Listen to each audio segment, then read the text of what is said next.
मी doctor Sarita Waghmode बोलते. या व्हिडिओमध्ये आपण पाहूया स्ट्रेस म्हणजे काय, स्ट्रेसचे कॉजेस आणि स्ट्रेसमुळे बॉडी आणि माइंडवर होणारे इफेक्ट, स्ट्रेस मॅनेजमेंट टेक्निक्स आणि होमिओपॅथिक ट्रीटमेंट. आजकाल स्ट्रेस हा खूप मोठ्या प्रमाणावर दिसून येतो आणि स्ट्रेसचे माइंड आणि बॉडीवर हे इफेक्ट दिसून येत असतात. त्यामुळं डे टू डे लाईफमध्ये स्ट्रेस मॅनेजमेंट टेक्निकचा उपयोग करणं हे खूप इम्पॉर्टंट आहे. कारण आपण स्ट्रेस पूर्णपणे नाहीसा करू शकत नाही, परंतु स्ट्रेस सोबतच लाईफ बॅलन्स कसं करायचं या गोष्टीचा सराव करणं खूप इम्पॉर्टंट आहे. स्ट्रेस म्हणजे काय, तर शरीर आणि मनावर येणारं जे दडपण आहे किंवा प्रेशर आहे त्याला बॉडीने दिलेला रिस्पॉन्स म्हणजे स्ट्रेस. जेव्हा आपण एखाद्या चॅलेंजिंग सिच्युएशन मध्ये असतो तेव्हा बॉडी त्या सिच्युएशनला फाईट करण्यासाठी बॉडीमध्ये कॉर्टिसॉल, ॲड्रेनालिन यासारखे हार्मोन रिलीज करत असते. याला स्ट्रेस हार्मोन असं देखील म्हणतात. जेव्हा आपण स्ट्रेसमध्ये असतो त्या स्ट्रेस सिच्युएशनला फाईट करण्यासाठी बॉडीमध्ये काही चेंजेस होत असतात, हार्मोनल चेंजेस. तर याच्यामध्ये बॉडीमधील ब्रेनमधील हायपोथॅलॅमस हे स्ट्रेस डिटेक्ट झाला की पिट्युटरी ग्लँडला सिग्नल सेंड करतं. मग पिट्युटरी ग्लँड ऍक्टिव्हेट होते आणि पिट्युटरी ग्लँड ॲड्रेनोकॉर्टिकोट्रॉपिन हार्मोन हे जे आहे ते रिलीज करतं आणि ॲड्रेनल ग्लँडला स्टिम्युलेट करतं. मग त्यानंतर ॲड्रेनल ग्लँड हे कॉर्टिसॉल हे हार्मोन रिलीज करत असतं. त्यालाच आपण स्ट्रेस हार्मोन असं म्हणत असतो. तर हे कॉर्टिसॉल हार्मोन काय करतं, स्ट्रेसला फाईट करण्यासाठी बॉडीमध्ये क्विक एनर्जी म्हणजे ग्लुकोज रिलीज करतं, ब्रेन अलर्ट करतं आणि हार्ट रेट किंवा ब्लड प्रेशर हे इन्क्रीज करत असतं त्या स्ट्रेसफुल सिच्युएशनला कोप अप करण्यासाठी. स्ट्रेस कोणकोणत्या प्रकारचा असतो किंवा स्ट्रेस कोणकोणत्या गोष्टीमुळे येतो, तर ॲक्यूट स्ट्रेस म्हणजे जसं की एक्झामच्या आधी, एखाद्या जॉब इंटरव्ह्यूच्या आधी किंवा एखाद्या इमर्जन्सी कंडिशनमध्ये जो स्ट्रेस येतो तो ॲक्यूट स्ट्रेस असतो. तर थोडाफार पॉझिटिव्ह वेमध्ये स्ट्रेस हा चांगलाच असतो, परंतु सतत क्रोनिक त्याचा जर परिणाम होत राहील तर ते बॉडी आणि माइंडसाठी चांगलं असतं. तर क्रोनिक स्ट्रेस कोणकोणत्या प्रकारचा असतो, तर पर्सनल लाईफमध्ये मग रिलेशनशिप इश्यूज, हजबंड वाईफ किंवा फॅमिली रिलेटेड, मुलांचं टेन्शन किंवा ब्रेकअप, डायव्होर्स अशा गोष्टी. इमोशनल स्ट्रेस याच्यामध्ये एखाद्या गोष्टीचं फेल्युअर किंवा रिजेक्शनची भीती किंवा एखाद्या जवळच्या व्यक्तीची डेथ झाली तरी देखील इमोशनल स्ट्रेस हा येत असतो. वर्क रिलेटेड स्ट्रेस याच्यामध्ये वर्क रिलेटेड जे डेडलाईन्स असतात, कामाचं प्रेशर असतं, बॉसचं टेन्शन किंवा कलिगशी काही वाद असतील तर अशा वेळी देखील स्ट्रेस हा येत असतो किंवा जॉबच्या इनसिक्युरिटीज असतात त्यामुळे देखील स्ट्रेस हा येत असतो. एन्व्हायरमेंटल स्ट्रेस याच्यामध्ये ट्रॅफिक किंवा ओव्हर क्राउडिंग प्लेसेस किंवा एन्व्हायरमेंटल चेंजेस, खूप थंडी, खूप ऊन किंवा खूप मोठा नॉईज वगैरे याच्यामुळे देखील स्ट्रेस हा येत असतो. यानंतर अल्कोहोल, स्मोकिंग, टोबॅको अशा हॅबिट्समुळे देखील स्ट्रेस लेवल ही वाढत असते.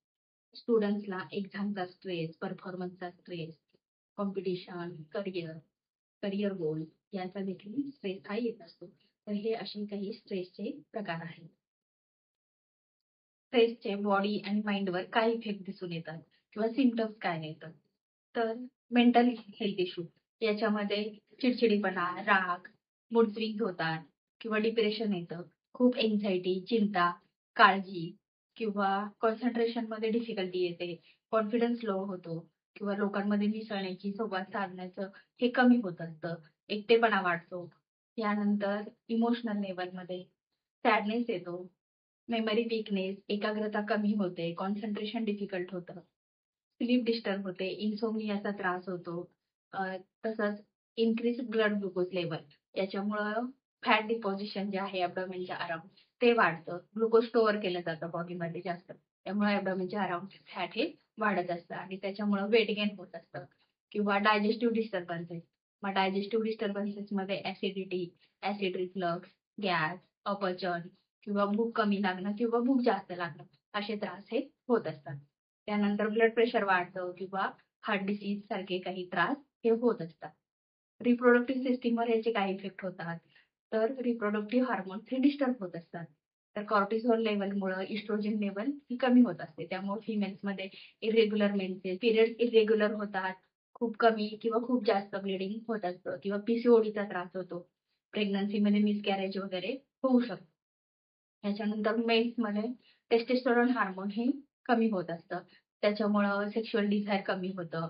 इरेक्टाईल डिस्फंक्शन किंवा स्पर्म मोटिलिटी क्वालिटी याच्यावर देखील अफेक्ट होतं. ब्लड शुगर लेवल इन्क्रीज होतात. त्यामुळे डायबिटीज होण्याचे देखील चान्सेस हे होत असतात आणि डायबिटीजचं मेन रिझन सुद्धा स्ट्रेस हेच आहे.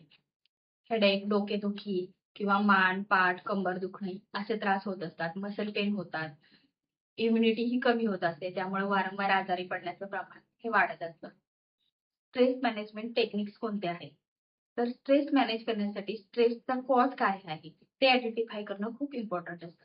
त्याप्रमाणे आपण स्ट्रेस हा मॅनेज करत असतो.